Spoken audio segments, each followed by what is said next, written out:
I'm 27 and my younger sister, Sophie, is 23. Growing up, we had a classic older sister-younger sister dynamic, but it wasn't always smooth. My parents, especially my mom, have always had high expectations for us, but they treated Sophie differently, almost like she was more fragile. I never minded too much when we were kids. It felt normal, like that's just how it was. But as we got older, it became clearer. Sophie was the favorite child. We're a close-knit family, weekly dinners, text group chats, all that. But being close doesn't always mean smooth sailing. My parents are the kind who think they're always right. They don't really listen, not when it's about things they're set on. It's not out of a lack of love, they just think they know what's best, especially for Sophie. And with Sophie, they have a vision, a career path, a lifestyle, everything laid out for her. It's been that way ever since she graduated from college. She wanted to explore her options, take some time to figure out what she wanted. But my parents? They wanted her to settle into a steady job, preferably one that they could brag about to friends and family. Recently, Sophie's been struggling more than ever. It's like she's caught between wanting to follow her own path and not wanting to let our parents down. Every time we chat, she sounds more stressed, her voice tight over the phone. She's always been the type to avoid confrontation, to keep things calm, and I think that's part of the reason she's their favorite. She doesn't push back, at least not to their faces.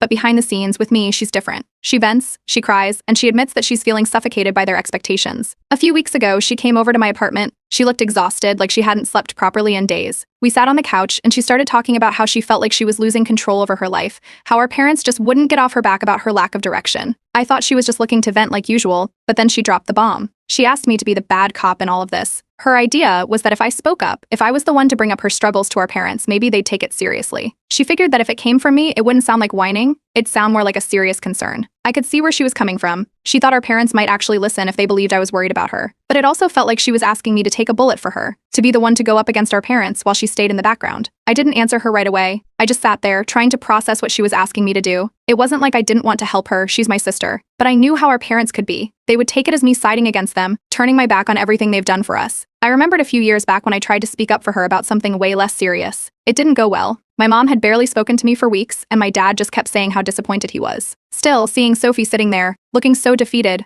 made it hard to say no. She wasn't asking this lightly. She genuinely seemed desperate. She kept saying, I just can't handle it anymore, but I don't know how to make them understand. And honestly, I could see how much this whole situation had worn her down. After what felt like an eternity of silence, I agreed. I told her I'd try to talk to our parents, to bring it up in a way that might help them understand what she was going through. A few days later, I invited our parents over for dinner at my place. They came in, cheerful as usual, probably expecting another casual night of family bonding. But as soon as we sat down to eat, I knew I had to get straight to the point. I started off light, mentioning how I'd noticed Sophie seemed a bit stressed lately. I tried to frame it like it was just a casual observation. But the moment I brought up how she felt about their pressure on her career, the mood shifted. My mom's smile tightened, and my dad just looked puzzled, like he couldn't believe I was bringing this up. Things escalated quickly. My mom accused me of blowing things out of proportion, saying that Sophie was just going through a phase and that I shouldn't meddle. My dad, who's usually more level-headed, seemed hurt, like he couldn't understand why I'd take Sophie's side over theirs. They both insisted that they were just trying to guide her, to keep her from making mistakes she'd regret. But the way they saw it, my stepping in felt like an attack, like I was undermining their authority. I tried to explain that it wasn't about sides, that I was just worried about Sophie, but they weren't having any of it. Meanwhile, Sophie, who I'd hoped would step in at some point to back me up, just sat there, barely saying a word. She looked down at her plate, fiddling with her fork, but she didn't say anything. It was like she'd left me to deal with the fallout on my own. After my parents left, the silence in my apartment was deafening. Sophie finally spoke up, but instead of thanking me, she looked uncertain, almost accusing. She asked if I thought I might have gone too far, if maybe I'd misinterpreted what she wanted me to say. I didn't know how to respond. I felt like I'd done exactly what she asked, but now she seemed uncomfortable with how it had all played out. It was clear that the gap between all of us had only widened. My parents were upset with me, Sophie was feeling unsure about the whole thing, and I was left standing in the middle, wondering if I'd just made everything worse. I tried to explain to Sophie that I was only trying to help, but she didn't seem convinced, and suddenly I felt more alone in my own family than I ever had before. Update 1. The morning after the dinner with my parents, I woke up to a string of missed calls and texts from my mom. It was clear she was furious. I didn't call back right away, hoping things might cool down, but by noon she showed up unannounced at my apartment. My dad wasn't far behind. They didn't waste any time, they dove straight into it, accusing me of causing unnecessary drama, stirring up tension that didn't need to exist. My mom kept saying that I'd crossed a line, that I'd made things harder for Sophie instead of helping her. I tried to explain that I just wanted to support Sophie, that she'd been struggling and needed someone to help her speak up. But they dismissed my words, saying I was overstepping. They painted Sophie as someone who just needed a push, not someone who needed rescuing. It was like they believed I was trying to sabotage their relationship with her, which made no sense to me. But every time I tried to get a word in, they just got louder, insisting that I had no right to interfere in family matters. Sophie was there, sitting on the couch. She didn't say much, just stared down at her hands while our parents went off on me. I kept looking to her, hoping she'd back me up, or at least say something, but she stayed quiet. Her silence felt like a betrayal, like I was the only one taking the heat for something we'd both agreed on. After my parents left, they didn't slam the door, but it felt like they might as well have. After that, I knew I had to put some boundaries in place. for my own sanity if nothing else. I decided that I wouldn't get in the middle of things like this again, not unless it was really necessary. If Sophie needed my help, I'd be there, but I wouldn't let myself be dragged into the crossfire without good reason. It was the only way to keep things from blowing up like this again. That night, I shared a vague post on social media, something about feeling misunderstood and being caught in a tough spot. It wasn't meant to call anyone out, just a way to let off some steam. But of course, people started reading into it. I got messages from friends and family asking if everything was okay. A few even sent me their thoughts on the situation, which quickly turned into unsolicited advice. Some said I should just apologize to my parents to keep the peace. Others thought I was right to defend Sophie and that my parents needed to hear the truth. It felt like I'd opened a can of worms without even meaning to, and now everyone had an opinion. A few days later, my mom called. I thought maybe it'd be a chance to clear the air, but it wasn't. She started in on how I should know better than to share family issues online, even if I hadn't named anyone. She kept going, saying that I needed to stay in my lane and let them handle Sophie's future. It was like she'd forgotten all those times they'd relied on me to help mediate family disagreements before. Now suddenly I was the problem for trying to help. The conversation ended as tensely as it had begun, with my dad taking the phone to back her up, repeating that they expected me to leave these things to them from now on. Meanwhile, Sophie started pulling away. She wasn't as responsive to my texts, and when I asked if she wanted to grab coffee, she brushed me off, saying she needed time to think. I couldn't help but feel like she was distancing herself on purpose, like she regretted ever asking me to get involved. It was a weird shift. One week we were talking almost every day, and the next I barely heard from her. The silence made me question if I'd done the right thing. Feeling like I was spinning out, I reached out to my best friend, Leah. She's been my go-to for years, always giving me a reality check when I need it. We met up and I spilled everything. Sophie's request, the dinner, the blow-up with my parents. Leah listened, then asked a question I hadn't considered. Do you think you're enabling Sophie by always stepping in for her? It caught me off guard. Leah pointed out that maybe Sophie needed to learn how to stand up for herself without relying on me to do it for her. It was a perspective I hadn't thought about, and it stuck with me. I tried to reconnect with Sophie again, dropping by her place to see if we could talk things out. She answered the door but didn't invite me in. She looked tired, like she'd been carrying the weight of everything just as much as I had. I asked if we could talk, but she said she needed space, that she just couldn't deal with everything right now. Her words stung, but I tried not to let it show. I told her I'd give her the space she needed and left, feeling like I was losing my sister one day at a time. A week later, there was a family gathering at my aunt's place. I went, hoping maybe things would settle down, but it ended up being another mess. My parents were there and they didn't hold back in letting my aunt and a few cousins know that I'd been overstepping. It didn't take long for the whispers to start. I caught snippets of conversation, like how I should have stayed out of it or how I was making things harder for everyone. It felt like I was being painted as the bad guy in a story where I thought I'd been trying to help. By the end of the night, I realized I couldn't keep letting this fester. I decided I'd set up a family meeting, a chance for all of us, me, Sophie, and our parents, to sit down and actually talk. It wasn't like me to take charge like this, but I figured if I didn't, no one would. I just hoped that this time, we'd finally manage to get on the same page. Update 2. I managed to set up a family meeting for the following weekend at my place. It took a lot of convincing to get everyone on board, especially Sophie. When I first brought it up, she didn't look thrilled about the idea. She worried that things might blow up even more, that the conversation would end in a shouting match. But I insisted that it was time we all sat down and tried to clear the air. She eventually agreed, though she looked like she'd rather be anywhere else. When Saturday came, the tension was thick from the start. My parents arrived first, sitting down stiffly on the couch, arms crossed. Sophie came in a few minutes later, hesitating at the door before finally joining us in the living room. No one seemed to know how to start, so I took a deep breath and dove in. I began by talking about how much I cared about our family,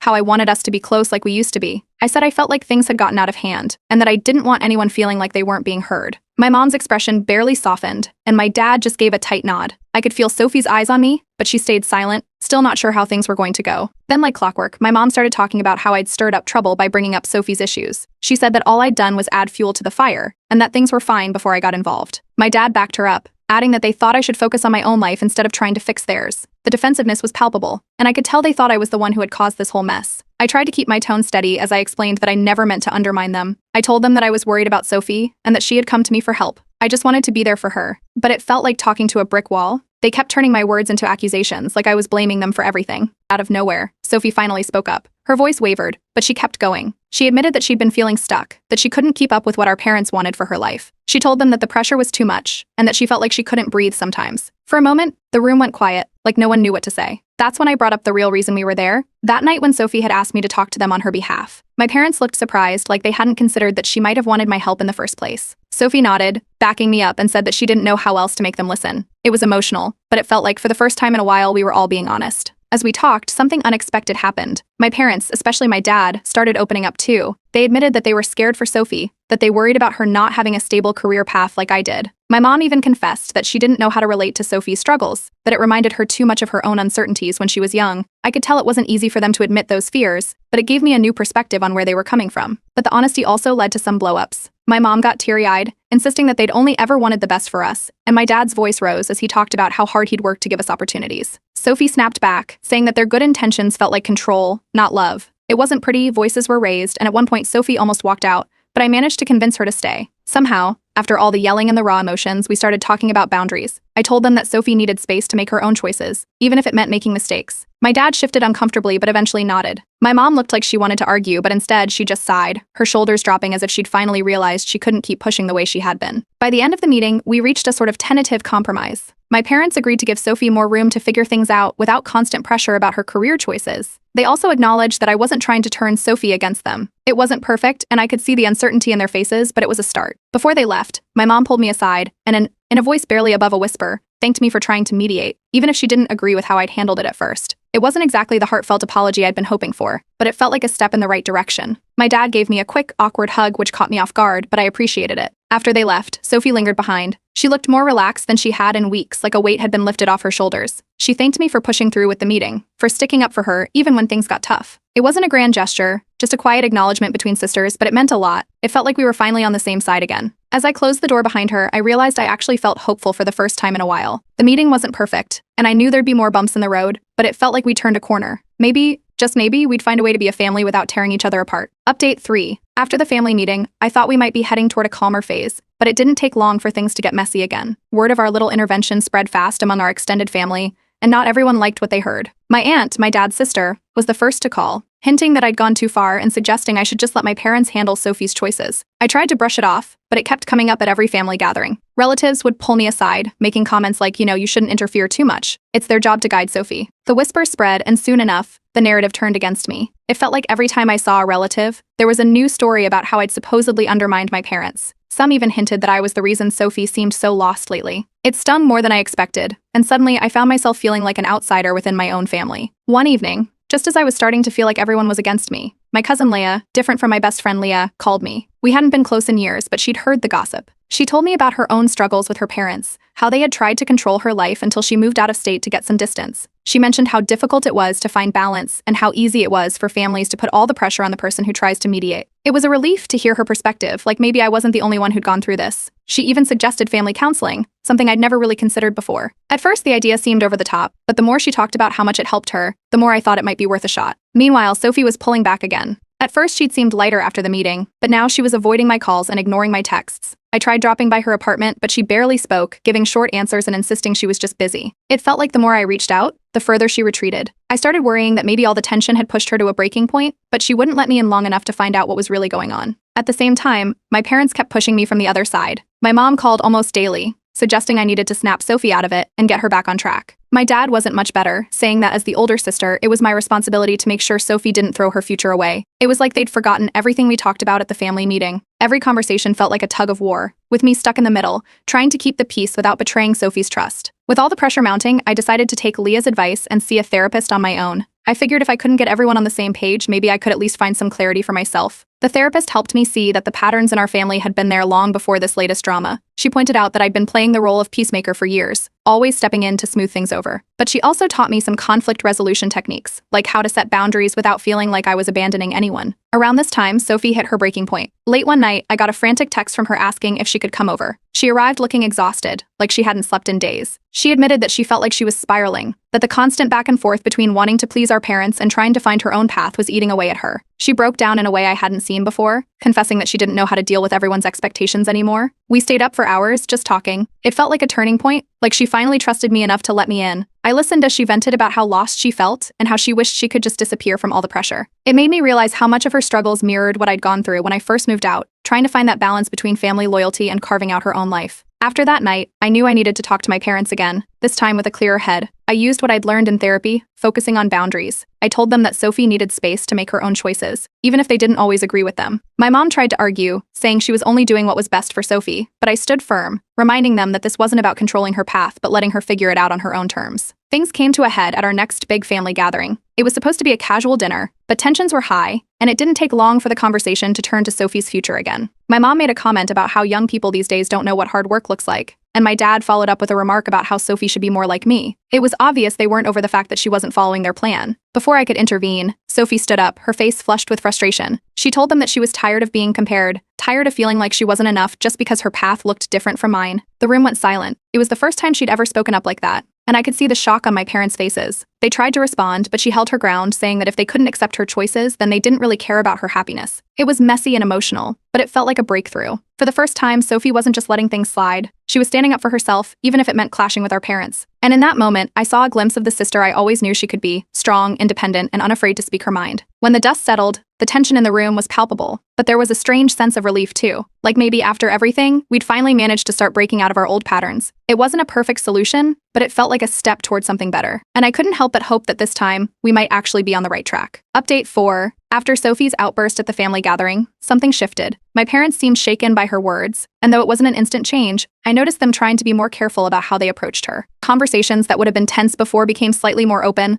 like they were walking on eggshells but trying to do it for the right reasons this time. A week later, I brought up the idea of family counseling during one of our phone calls. I didn't expect much, just another polite dismissal. But to my surprise, they actually agreed to try it out. My mom hesitated at first, saying she wasn't sure if it would help, but my dad seemed more open to the idea, saying that maybe it could be a way for all of us to get on the same page. We booked our first session for the following weekend. The first session was awkward, to say the least. We sat in a small office with a therapist who seemed way too cheery for the tension in the room. My parents stayed mostly quiet, while Sophie fidgeted with her hands, avoiding eye contact.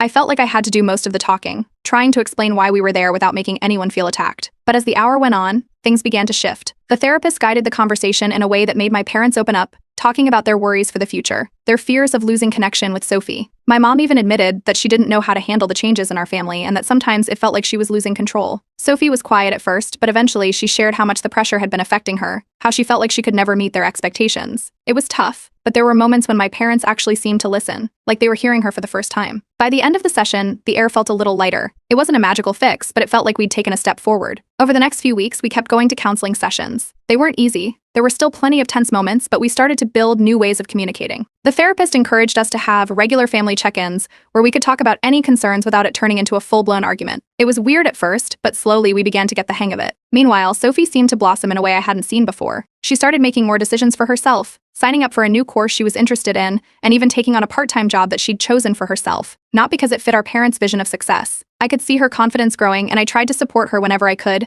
sending her encouraging texts, showing up for her when she needed advice without pushing my own opinions on her. It wasn't just Sophie who was changing. My parents, who had always been so rigid about what they thought was best, began to ease up. They stopped bringing up their usual comments about Sophie's career path at every dinner, and I even caught my dad asking her about her new job with genuine interest. My mom, too, seemed to soften. One evening, after a counseling session, she pulled Sophie aside to apologize for pushing too hard. It was the first time I'd seen her admit she might have been wrong. The change wasn't overnight, but it felt like we were finally starting to heal old wounds. During one of our sessions, my mom opened up about how her own parents had been strict with her, how she'd always promised herself she wouldn't make the same mistakes but ended up doing so anyway. My dad talked about his fears of us drifting apart as we grew older, something I'd never realized he worried about. These weren't easy conversations, but they made me see them as more than just stubborn parents. They were people who had their own fears and regrets. Sophie, too, seemed to be healing. With the weight of constant expectations lifted, her mood brightened. She laughed more, made plans with friends again, and even started considering some bigger goals that she'd always put off. Her mental health seemed to improve, and she'd drop by my place just to hang out like we used to before all the drama started. It was like she was finally finding her way out of the shadow she'd been living under. Word of our family's progress spread through our extended family, and surprisingly, some of them began to come around. My aunt, who'd been so critical before, actually called to say she was glad things were getting better. Other relatives who had taken sides during the drama started showing more support, and even the gossip died down. It felt like everyone was realizing that sometimes, families just have to work through things in their own way. My cousin Leah, the one who'd suggested counseling in the first place, became a regular part of our family dinners. She shared stories about her own experiences, reminding us that we weren't the only ones struggling to navigate family dynamics. Her presence helped lighten the mood, making our gatherings feel less tense and more about building new memories together. With time, we even started creating new traditions. Instead of the old weekly dinners that used to be so stressful,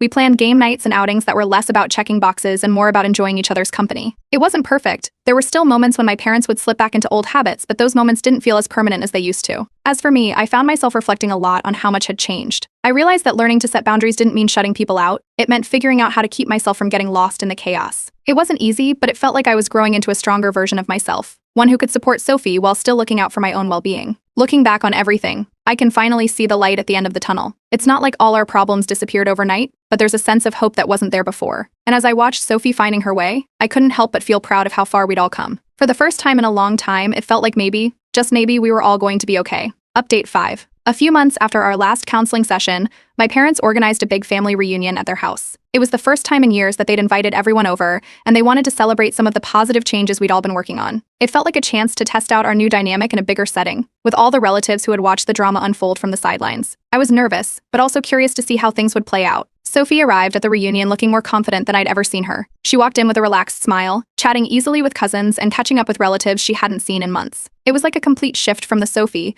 who used to hang back at these gatherings, trying to avoid too many probing questions about her life. Now, she proudly talked about the part-time job she'd taken on, the courses she was interested in, and some of the plans she had for the future. A few of our aunts and uncles even seemed surprised by how much she'd grown, throwing her compliments that she accepted with grace. The evening was filled with laughter and stories, and for once, it wasn't all about what was going wrong. We shared stories about the good times, about growing up, and even joked about some of the awkward moments from our family's recent struggles. My parents looked more relaxed too, like they'd finally learned how to let go a little. My mom pulled me aside at one point and thanked me for pushing for the counseling sessions. It caught me off guard, especially coming from her, but she said that she realized how much it had helped them understand Sophie better. My dad joined us and echoed her thoughts, adding that he was proud of how I'd helped keep our family together. It was the first time they'd ever said anything like that out loud, especially in front of the rest of the family. For so long, I'd been the one caught in the middle, feeling like I was pulling us apart more than bringing us together. Hearing them acknowledge my efforts like that, it felt like a small but significant win. My cousin Leah, the one who had supported me through the whole ordeal, stood up after dinner with a glass in hand. She'd become a regular at our family gatherings, and this time she decided to give a little speech. She talked about how important it is to support each other through tough times, how every family goes through challenges but comes out stronger when they work through them together. She mentioned how proud she was to see us all making progress, and how the changes she'd seen in Sophie and me gave her hope for her own family. It was emotional. There wasn't a dry eye in the room by the time she finished. As the evening went on, I found myself thinking about how much things had changed. I watched Sophie mingling with relatives,